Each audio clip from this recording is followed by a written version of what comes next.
Okay, I just hit record. Hi, Kevin. Hi, thanks for having me. It's such a pleasure to be here. Thank you so much for coming on Three Books. I know you are a podcaster as well, and you are a podcast consumer. What to you makes a good podcast conversation? I think I listen to podcasts a lot, and I really enjoy when the conversation gets me to a place that I did not know existed in a level of detail that's just right, meaning not too much that is over my head, but just enough that I'm learning. So I tend to want to maximize learning in my life and other people's. That's a Beautiful. question I often ask people. It's like, what are you trying to maximize? What are you trying to optimize? And for me, a lot of the optimization revolves around learning. I'm a self learner. I like to help other people learn. I like to, share to learn. And so I listen to podcasts and I actually watch documentaries on things that I follow to kind of optimize how much I'm learning. And in fact, when I take vacations, when I travel, it's also to optimize learning. And so, the long answer to your short question about podcasting is I like to learn. And when you say that you use the framework of learning on vacation, can you open that up for just a second? How do you think about planning a vacation to optimize learning? I think there's kind of like three general vectors, three general categories of people going on vacation. One is to kind of like relax. The people who want to be pampered, you kind of want to relax and recharge and um, a rest period, and you kind of maybe go to a spa or even somewhere that's a traditional family vacation, where you can kind of really be centered. And then there's the kind of sabbatical where you are, kind of a vacation where you are trying to have fun and entertainment and to adventures. Right. And that kind of maybe it's kind of maximizing the your enjoyment. And then the third kind is where you travel to be confronted with otherness, Mm, to be put somewhere where you have to kind of struggle a little bit and keep learning, and you're changing your mind and you're discovering new things, and it's a little bit challenging in that sense, and that's the kind that I prefer. I love that, to be confronted with otherness. Well, right now we are confronting each other with a little bit of otherness because we haven't met before, but you've been wonderful to work with as we've prepared for this conversation, going through a lot of books that have been formative to you. And I have loved listening to so many conversations, Kevin, and reading The Inevitable, and I've plucked out three quotes that you've said that involve Okay, books. So before we get into right. the formative books, here's three quotes you've said for you to expand, elucidate as you see fit. The first quote is from page 100 of The Inevitable. You Yeah. write, "The printed book is by far the most durable and reliable long-term storage technology we have." What do you mean by that? I'm co-chair of the Long Now Foundation, when we've been encouraging and fostering long-term thinking for 25 years. And one of the projects we looked at was the concern of moving information into the future. And as we looked at this general trend in our society, which my book was about, of going digital, the realization was a lot of this digital information is not very permanent at all. It's very susceptible to being obsoleted by the next generation of things. And when we then turned to look at books, we realized, oh my gosh, comparatively, books on paper are amazingly durable. If you keep them dry, Yeah. they will last for thousands of years, unlike your floppy disk, which Yeah. nobody can read right now. So that's what we were talking about. That as a technology, if you stand back and look at the bound sheaf of paper, that actually this is one of the most archivable durable technologies that we have. And in a certain kind of weird sense, paper books may be seen mostly in the kind of used to back up information rather than the digital, because the problem with the digital is that the machines that run it, go away and they stop working. It's like trying to stick a 3.5-inch floppy disk into a computer today. It would not work, and we don't have any way to interface between that technology from only 20 years ago. So we've got a little bit of context on the durability of books. I know you yourself have a 2-story library in your home on the West Coast, which I'd love to. I will just show you right here. I've got books.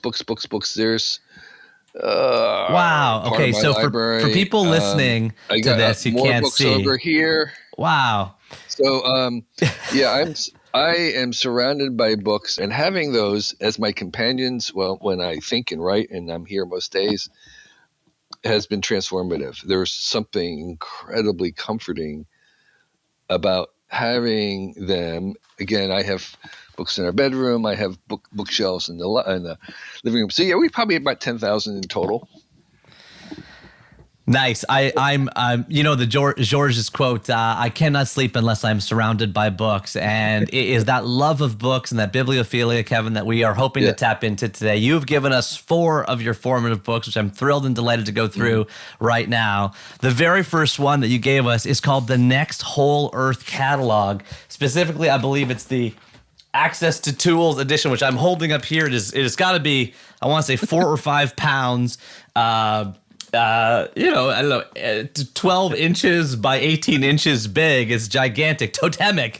And it was published in 1980 by Random House, written by Stuart Brand. The cover is this beautiful marble image of the Earth taken from space with the Next Whole Earth Catalog written on top in a rainbow kind of color. Stuart Brand, born 1938 in Illinois, still alive today, age 83.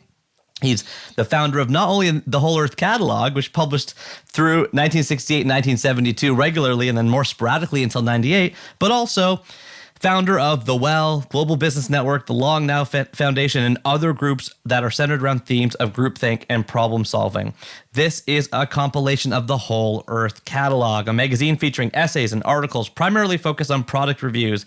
The editorial focuses on self-sufficiency, ecology, alternative education, a DIY or do-it-yourself ethos, and holism, and featured the slogan, Access to Tools. Steve Jobs famously compared the Whole Earth Catalog to a paperback Google and closed his Stanford commencement speech with the final lines from the catalog, stay hungry, stay foolish. Kevin, please tell us about your relationship with the Next Whole Earth Catalog. So in high school, first of all, the setting that I want to convey that it's actually very difficult to convey is when I was growing up in the 1950s and 60s, the amount of information that was generally available was like nil. You had a couple, maybe a little bookstore that might have some best-selling books in it. You had a library, a public library that, again, compared to what kind of information we have today, would seem to be just in poverty in terms of information. And for instance, if I wanted to learn how to fix a car or to build something myself, where would I go to? There was literally nowhere that you could ever find that out. And then in 1969, Stuart started the Whole Earth Catalog called Access to Tool, and it was both telling you tools and then giving you books about how to do things that the library didn't have, the bookstore didn't have. Some weird guy in California was self-publishing this information. And then the magazine and the catalogs which came out started to publish people who knew a lot about something writing. And I saw it in high school, maybe it was a senior high school, was like a revelation because I had been learning about mail order catalogs, obscure mail order catalogs as a kid. I had built my own chemistry lab with very little information. I had made a nature museum with very little information. And then suddenly there was this thing at the intersection of my interest in science and art. And it was about how to do things. Exactly. Yeah. Right. How to build a house yourself. How to heat your house, how to buy a wood stove, how to build a toilet, how to do craft weaving, how to forage. Right. for edible plants. Right. And so when I saw that, and it was a much smaller version in 1970, when I saw it, I was immediately like, it was like my bell had been rung. It was like, it was resonating with me deeply. And I said, oh my gosh, this is it. I wanted to contribute. But I was a kid in New Jersey who knew nothing, who had no inside information, who had nothing to offer. But I subscribed and I read each version that came up from cover to cover, and I read everything, all of it. And so several things happened from that. One is I eventually, right after that one was published, I eventually wound up working for the Whole Earth Catalog, working with Stuart, and some of the things that you mentioned that he was involved with, I was partnering with him as we did it. And so it shaped me very early on by giving me permission to invent my life. So I dropped out of college. I was traveling in Asia as a way to learn. I was photographing, again, kind of being self-taught. And when photography was a lot of chemistry and optics, it was not just holding your camera up, your phone up. You had to actually develop the film yourself and print it. And so for me, it was sort of this golden ticket to self-learning, to self-education, to lifelong learning, and to doing things. So eventually, I wound up there, and I wound up editing, and then eventually, You were the first person ever hired online in 1983.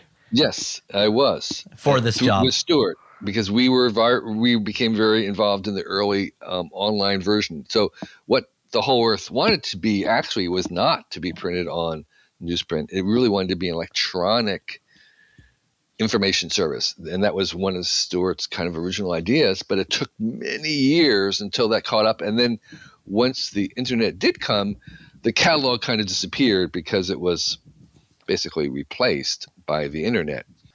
Wow. And you said what the Whole Earth Catalog actually wanted. And when you said that sentence a minute ago, it implied that the Whole Earth Catalog was, I'm going to stumble on the words here, but either it was conscience, or it had some determining properties. I mean, I can't help but think of your 2010 bestseller, What Technology Wants, where you speak about technological determinism, or the idea that the technology we use is in its own realm that influences our culture. Could you just briefly summarize that for the people listening who haven't heard of that thesis? Yeah, it's a complex idea that I may need to slow down a little bit to unravel. And I think using the word want is kind of a loaded word, because we tend to think of it as a conscious, deliberate want, and I use it much more in the way that a plant wants light. It's a tendency, it's a leaning towards, it's a bias, and so I'm not at all suggesting that the catalog was conscious, or even that technology is conscious, but it does have biases and tendencies in it, and and using the word want is kind of a little bit rhetorical trick, but it's helpful in trying to think of this in a more objective way. Books really didn't want to be the telephone directory. That's something that another media can do a lot better. Books, and so it's kind of like, what do books want to do? It's like, they want to be kind of in your hand. Maybe there's something where you're kind of taking you to a different universe, or immersing you in somewhere that you haven't been, as a companion. Or someone like Nick Carr would say books want to take you to this thinking space, this literary space, which is a place you can't get to in ordinary life. Author of The Shallows. Right. And so I would say, so that's kind of like, say, well, what do books want, in the sense that they may not. In other words, the idea is that the medium itself, the shape of the technology itself, tends to be better at some things than other things, and sometimes we kind of force them to do things that they don't want to do, in the sense that they're not really built to do. It's not really in their grain. That's what I mean by what the catalog wanted, was that it the information in it and what it was trying to do may not be best accomplished by being a big fat book in newsprint, but it might be better accomplished as the internet. It's interesting, though, about your point that no matter what the laws say, to that point, while I might go on a stage and say, we've got to regulate social media to people above 16 years old instead of 12 or 18, you're saying, hey, it's irregardless. It's what technology wants. It's what it's a dramatic pulling towards this future where we combine our species with artificial intelligence and AIs as they massively migrate. And that one thing we love to do on this podcast is bring in questions from other past guests. Well, we had another early internet inventor on the show, Douglas Rushkoff, back in chapter 83, and he said, make sure you ask Kevin what does he think technology will choose to do? Will it choose to take care of us or even keep us around once it is in charge? Yeah. I don't think technology is going to be in charge. Okay. I think we have a very we humans have a very peculiar relationship with technology in which we are both the parent and the child, the master and the servant, the creator and the created at the same time. Because I believe that we ourselves, we've invented our humanity. We were the first animals we domesticated. Right. We domesticated dogs. Before dogs, before cows. Yeah. And so we have created, so we've invented our humanity. And so we are already the created, but we are the creators. And we will continue to create technology, and technology will shape us. And that tension of being both the parent and the child it will never, ever cease. So forevermore, into the future, we will always be struggling with this dual nature. We're always going to be embedded in it in a very strange way. And so it's a co-creation. We won't go deep into this now in the interest of time, but for those listening, I highly recommend the 2010 book, What Technology Wants, and the 2016 book, The Inevitable. You even talk about how the invention of fire was an external stomach, which changed our jaws and changed our digestive system. So this is what you mean by broad scale technology changes. I feel optimistic when I read the Whole Earth Catalog. I sense optimism in here. The opening line of the opening page is, we are as gods, and we might as well get used to it. You call yourself the most optimistic person in the world, and in your 2021 TED Talk, you titled it, The Future Will Be Shaped by Optimists. I'd love to just unpack that briefly. How do you define optimism? Why do you say optimism is a moral imperative, which is the first time I heard that. I love it, but first time I heard that. And what do you specifically suggest to cultivate this mindset? If we all want to be a little bit more optimistic like Kevin Kelly, what kind of daily or weekly practices are you putting in place to make yourself feel positive in this world that doesn't seem so? So I would say I define optimism as a greater focus on opportunities rather than the problems. Nice. So I think we gain over long term more by putting more energy into our opportunities and our strengths, more than focusing entirely just on our problems. Mm-hmm. Now, I don't deny that there are problems. In fact, what I would say is that most of the problems today have been generated by technologies in the past, and that almost 100% of the problems in the future are going to be by the technologies of today. Right. So, and the more powerful the technology, the more powerful the problem. So I'm not I'm not denying problems at all. But I believe that problems are actually the path to progress. Mm-hmm. That we get to progress through problems because they open up possibilities that we had not even thought of before. So. But I think that investing more into the opportunities is what optimism is about. And I believe that it's a moral obligation because our world is so complicated and complex that if we want to make a world that is friendly to us, that is desirable, I don't think we can do it inadvertently and by accident. I think we have to actually deliberately envision it first in order to make it. And that believing that we can get there, that is optimism. So if I buy those two things, the definition and the imperative, then how exactly do you cultivate it? Yeah. So I think one of the ways is that we don't want to be distracted by the news, and I don't mean news like the worst news. I mean like the best news, because by definition, news is reporting what has happened recently, and by definition, that's going to be primarily bad because bad things happen very fast, and the good stuff takes a long time. Mm-hmm. So if you had headlines every 10 years, they'd be more optimistic. Okay. And so we don't want to be It distracted. doesn't So the say first your thing about child didn't get typhoid every day. exactly right. And so we don't want to be distracted. So one way to be optimistic and cultivate that is not to be distracted by the negative news, which is not that it's wrong. It's just that it's hiding and obscuring the bigger positive news, which is harder to see except when we turn around and look in retrospect. It's Enlightenment Now by Steven Pinker, kind of the Yes. long-term trends. And Right. the only thing is that there's other big thinkers out there like Nassim Taleb who say, the fallacy of that type of thinking is that in every situation where there was something worse than before, it was unpredictable. It was a black swan. It was something we couldn't foresee, like, the pandemic that we kind of are still kind of finishing up with, fingers Right. crossed. So I think of ourselves as a kind of on a fast-moving race car, which is getting faster. We need brakes to steer. You have to have someone focusing on problems and brakes and slowing down in order to steer it. But you just don't. You just want to make sure that the engine is stronger than the brakes, right? I mean, so there have to be people who are paying attention to the problems. We have to deal with problems, but we have to remember that the problems are in the service of progress. Yes.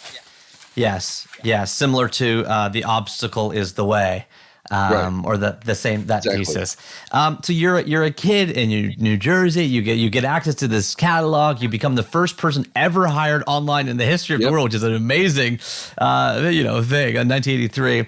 Now take me forward a little bit to the time in your life where the Holy Bible entered your world. I am holding an all black copy of. You told me to buy this new international version here with kind of a black sort of a kind of a fake leather cover. And the NIV, as it's often called, or NIV, was created as a modern translation by Bible scholars using the earliest and highest quality source manuscripts available into a broadly understood modern English. So it's a team of 15 biblical scholars representing a variety of evangelical denominations. The book came out in, I believe, 1960, or was created in 1967. I think came out in 1972. It took 5 years to put it together. You can file this one Dewey Decimal Heads under 220.52 for religions/Bible. Kevin, tell us about your relationship with the Holy Bible. In this case, the New International Version.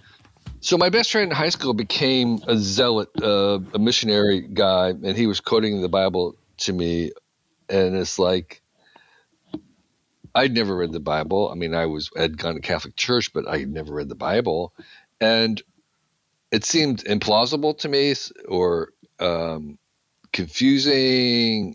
I didn't know what to make of it, so I decided that given the kind of role the Bible had in our culture, that I should read it cover to cover. And when I was traveling, I had a little tiny pocket version of it, which I did whenever I spent an awful lot of time waiting for the buses to leave, and I used that time to start at page 1 and read through it. And I read through it twice.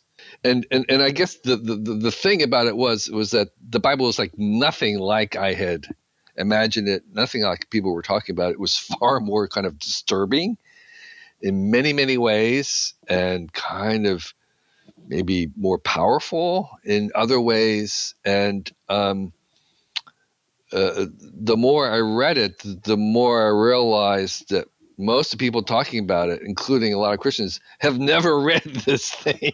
Yeah, I mean, really, it's the only thing with a smaller font size than the Next Whole Earth catalog. yeah, exactly. Exactly. And it's like, it's hard to, I don't know. It changes what you say about it when you think about it if you actually go through the whole thing. And of course, now here's the thing that any real honest Bible scholar would tell you is that it was not written or created to be organized in that way, to be read cover to cover. All those books were written separately at way different times by way different people.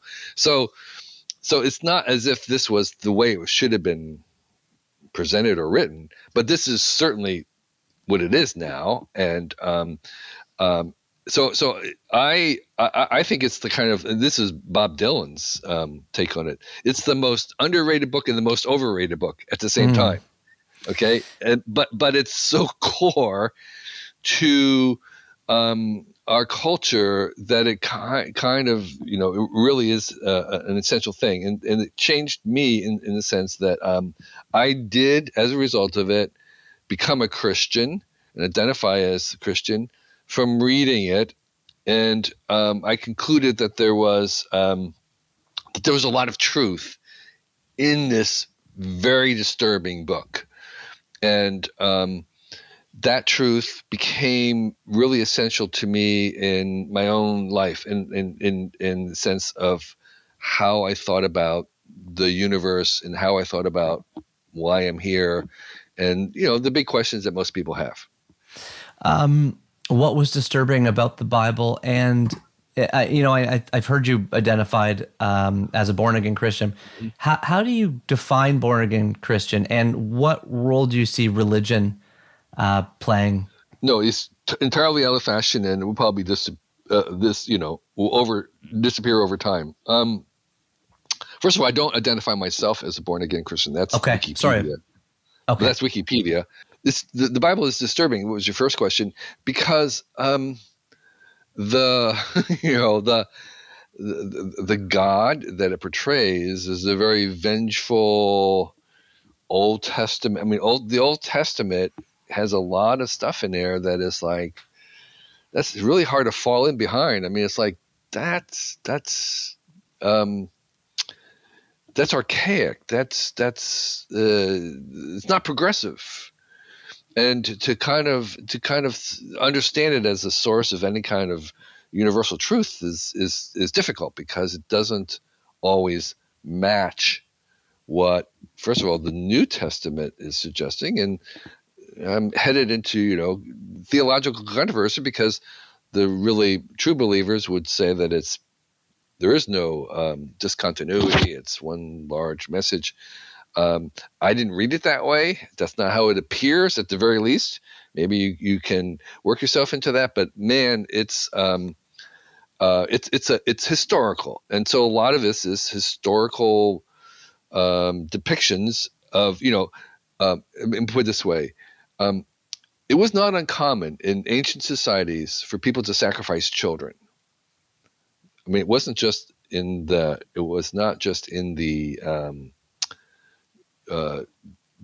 Judaism. It was prevalent throughout that culture, which to us is just absolutely barbaric. Yeah. Right. But that is first of all, that's the background. That's the cultural milieu that is operating in. And so when you have Abraham trying to sacrifice his son, it's not that was that unusual to begin with. It wasn't that out of the ordinary. So that's the kind of disturbance that you kind of have to sit in to go through the book, and it's just one of many kinds of things that you kind of have to deal with. So it's disturbing because it's other. It's other in a very serious way, and those kind of parts could kind of disappear from modern Christian thought. They kind of gloss over those, or it's not really glossed over, but I mean, it's not emphasized. Let me put it that way. And when because you said it's going away and it might be gone. What are the implications or ramifications of that, and what do we lose in terms of cultural connectedness? Right. So one of the things I emphasize, and I'm different maybe from other Christians, is the evolution of Christianity itself. Okay, I mean, it was hundreds of years later that the Bible started to be assembled, and that was a process that took hundreds of years, and there was even debate about which books should be in the Bible. In fact, the Catholic Bible and the Protestant Bible are different. They have major editorial decisions. Exactly. And that's just one of the many things that were going on. So this idea that it was sort of fully formed as modern Protestant Christianity, like, no. It's been evolving all along, and it will continue to evolve. And geographically, the center of Christianity kind of started in Armenia and in the Mideast, and then moved west into Europe, and then hopped over to the Americas, and I think it's going to go back to Asia and eventually end up in Africa. Some of the fastest growing churches are it's not in the Americas, it's in Asia and then in Africa. And so this faith continues to evolve in people's understanding of it and what it does. And as you mentioned, the non-believers, the atheism, continues to be the biggest thing happening, and I think that will continue to happen. Thank you for letting us go deep on the Holy Bible. Obviously, that book could deserve a conversation and many hours of introspection just by itself. But in the interest of time, let's move on to your third formative book, which is Gödel, Escher, and Bach by Douglas Hofstadter, if I said that right, Hofstadter, An Eternal Golden Braid, published in 1979 by Basic Books. This is an orange cover book with a large white all caps Gödel, Escher, and Bach on its own lines. Then there's an MC Escher-like image of letters and cubes and spotlight shadows below. And at the bottom of the cover, it says, a metaphorical fag, F-A-G-U-E, on minds and machines in the spirit of Lewis Carroll. This is the winner of the Pulitzer Prize and the National Book Award in 1979. Douglas Hofstadter was born in 1945 in New York, and he's 77 years old today. Filed this one under 510.1 for mathematics, philosophy. Kevin, tell us about your relationship with Gödel, Escher, Bach, or GEB as it's called, by Douglas Hofstadter. Yeah, and by the way, the Horace Kellogg also won the National Book Award as well. So, nice. I missed it. Yeah. So this was a book that kind of introduced me to systems thinking and cybernetics and whole systems ideas, and more importantly, the first glimmer that there was a lot of similarities between technology and life, and those Yes. and those similarities were in these loops, these strange loops that Hofstadter talked about in his book. And for the first time, it kind of shifted my idea about technology, because I, from the Horace Kellogg, had a little skeptical idea about computers. I mean, there were kind of personal computers were fine, but there was a sense in which this was sort of that you want to keep technology at bay, far from you, and the right kind of appropriate technology, hand tools, sure, bring them on, but the big corporate stuff. But understanding the systems as introduced by this book changed it dampened my allergy to it, and I became a little bit more interested in thinking about the ways in which living systems and mechanical systems and mathematical systems might share some fundamental roots. And that came out of Gödel, Escher, Bach, which he was comparing three different systems of logic: the drawing, the self-referential drawings by Escher, and the Bach mathematical recursiveness. Johann Sebastian Bach. Right. So recursiveness is a fundamental aspect of computer programming, where you kind of go through loops. He called strange loops. And he was arguing that these kinds of recursive loops, where you're thinking about what you're thinking, where you have things A is connected to B, connected to C, which is connected to A, it's not kind of a direct arrow, that those were actually the essential elements of everything that we found interesting, from life to our own consciousness.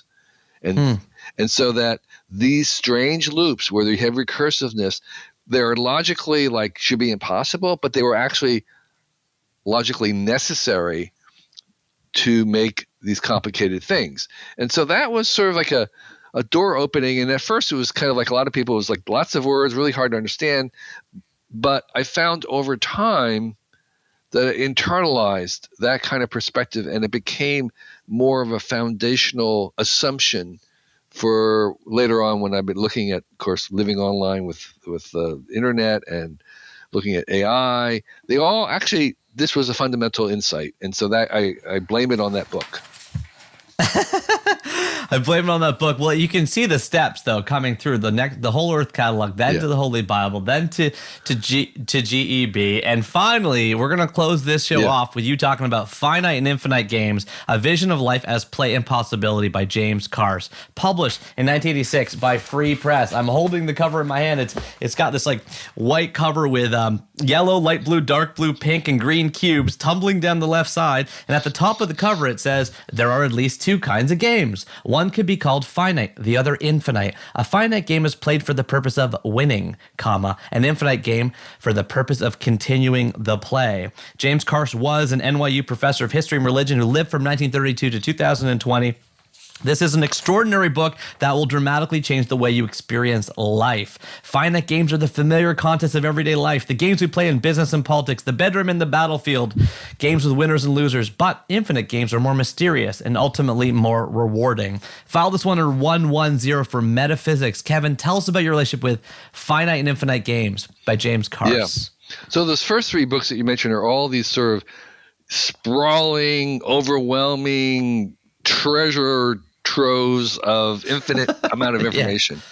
And so actually, I didn't realize that until you just mentioned it. They all have that in common of being kind of over the top and outrageously. Some people might call them dense. Yeah, dense, right. And sprawling is another word. So this one is a little different because it's a smaller book. And truthfully, it's hard to read in the middle. I tell people just read the first chapter and the last chapter. And so, in fact, having read the cover, you probably don't need much more than the cover to kind of get the general idea, which is that there are two kinds of things in life. There are the kind of zero sum. The winners and losers kinds of game, and then there's the non-zero sum where everybody benefits, and it's a plus.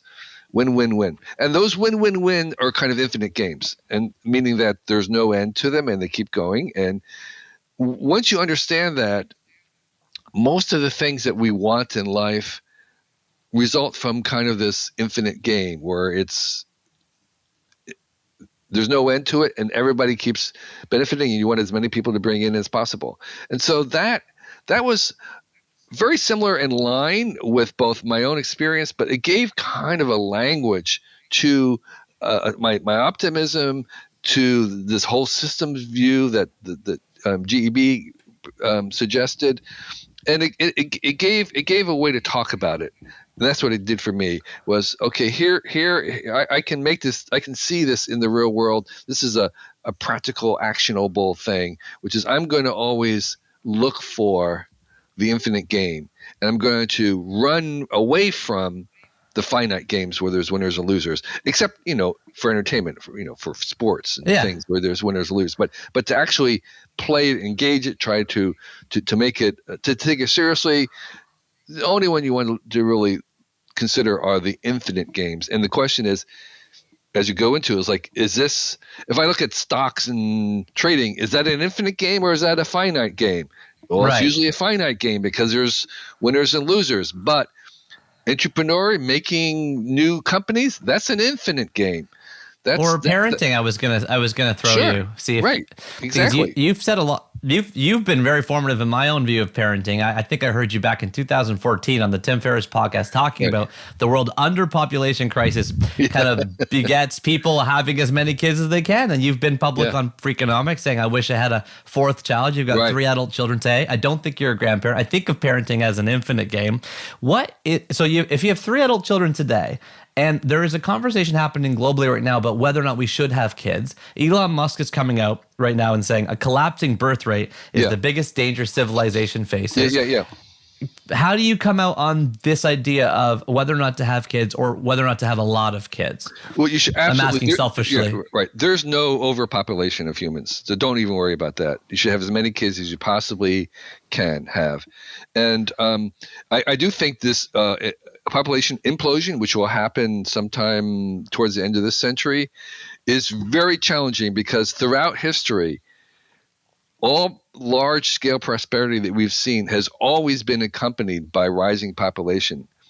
So to make rising living standards and having falling population, we don't know how to do that. I believe we can figure it out, but we actually don't have any past experience doing that, where every year there's fewer audience, a smaller audience, fewer employees, less people to create things. We don't have any experience in making that a world where we continue to grow and mature and expand in our ambitions. And so that I think that is a huge challenge. I don't think it's like dystopia, but I think we need a different kind of capitalism to do that. Kevin, is there one last piece of advice you'd like to leave 3 book listeners? That would be a bunch of book lovers, makers, sellers, writers, and librarians to just send us off on our way, as we've enjoyed listening to you today. I think every really important person that I admire reads more than I do. Thank you, Kevin Kelly, for coming on 3 Books. You're very welcome.